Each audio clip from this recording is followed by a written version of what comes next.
When my husband passed away 3 years ago, I thought the worst pain of my life had already happened. I believed that grief had taken everything it could take from me. But I was wrong, because the day I found his diary, the day I opened those brown, worn pages, my world broke all over again. Before I begin, let me know where you are listening from.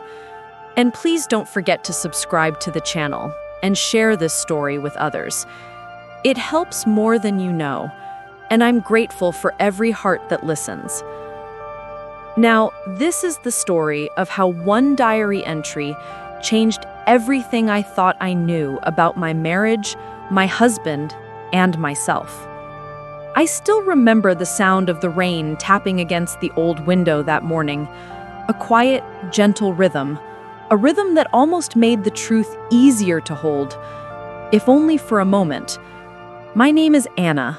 I'm 56 years old, and I spent 32 of those years married to a man named Michael.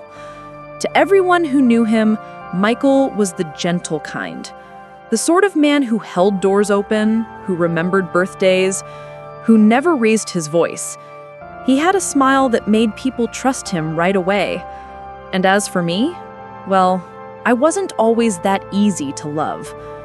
I grew up in a home where emotions were loud, messy, and sometimes frightening. So when I met Michael, quiet, calm, steady, I felt safe for the first time in my life. Our marriage wasn't perfect.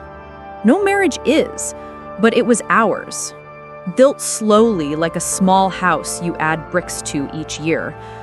We raised one child together, our daughter, Emily.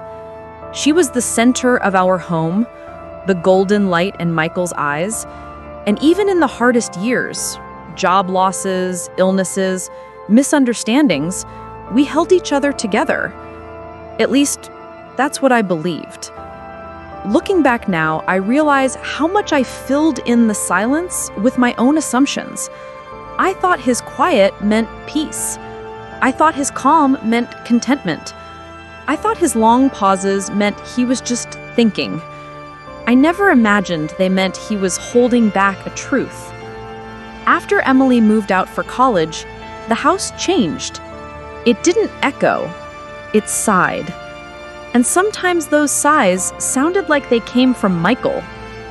He started sitting on the porch longer, working in the shed alone, going for evening drives by himself, something he never used to do. I asked him once, "Are you okay?" He smiled, soft and reassuring. "I'm fine, Anna, just thinking." I wanted to believe him, so I did, because the alternative was too frightening. Some nights he stayed up late reading, long before I'd gone to bed. Other times he stared out the window like he was waiting for someone or something. Once, when I walked into the garage unexpectedly, he quickly folded a paper and slid it into his jacket. "Work notes," he said.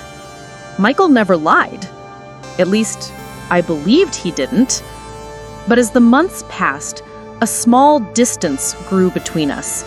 Not big enough to alarm anyone watching from the outside, but big enough for a wife to feel alone beside her husband.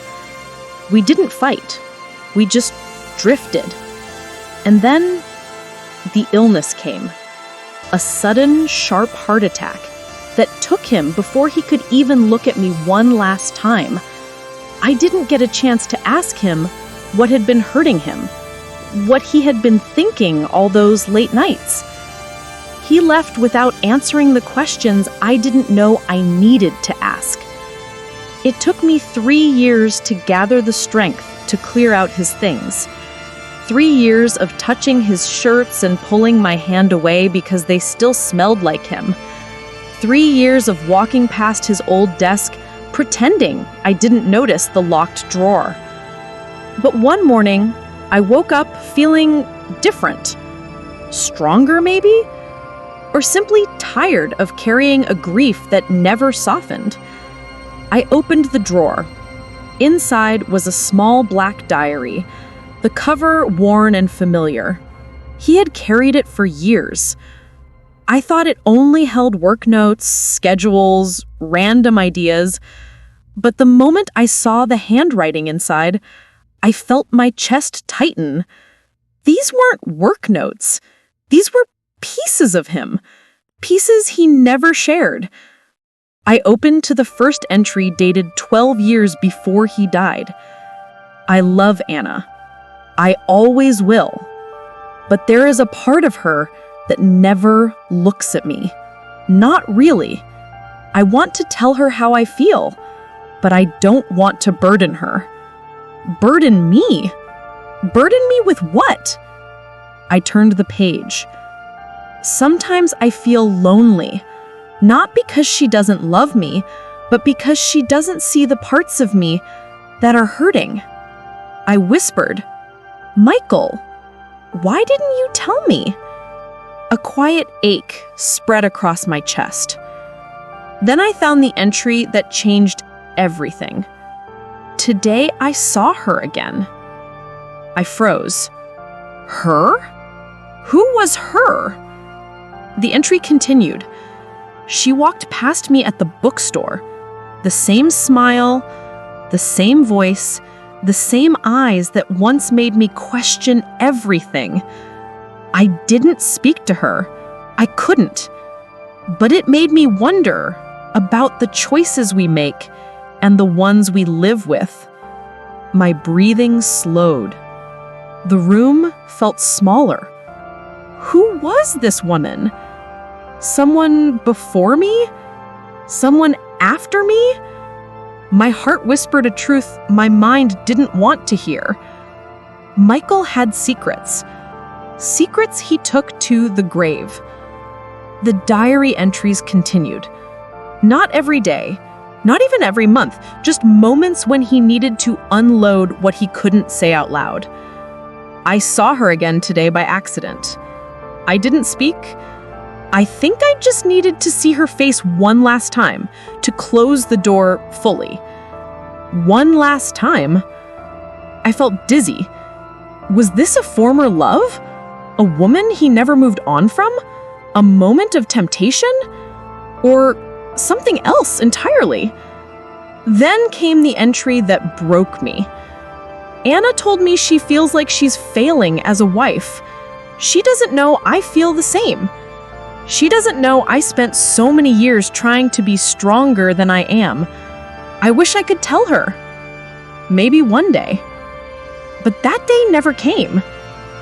I sat with that diary for hours, reading every word, crying without sound, feeling a mixture of sadness, guilt, and strange clarity. Michael hadn't betrayed me. He hadn't loved someone else. He hadn't hidden an affair. He hid pain. His own. Quiet pains he didn't want to burden me with. Loneliness he didn't know how to express. A past he tried to bury, not revive. The her in his diary wasn't a present danger. She was a ghost from before me, someone he once cared deeply about, someone he thought he had fully moved on from. Seeing her had stirred old memories, not feelings, memories he didn't know how to talk about without hurting me.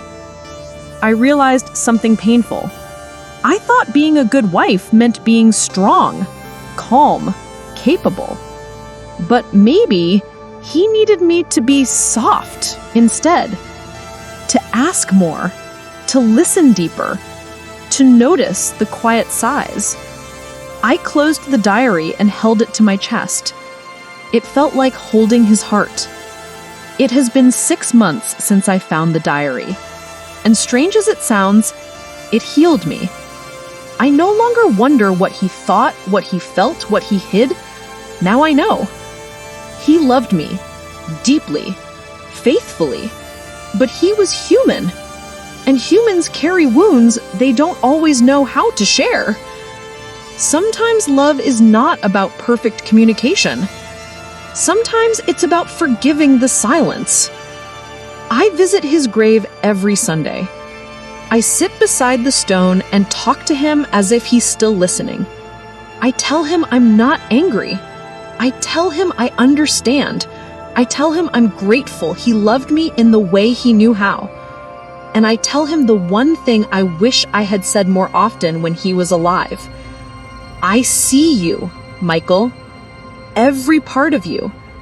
Even the parts you hid. In the end, his diary didn't break my world. It rebuilt it. Piece by piece. Truth by truth. Love by love. And maybe that is all any of us can hope for.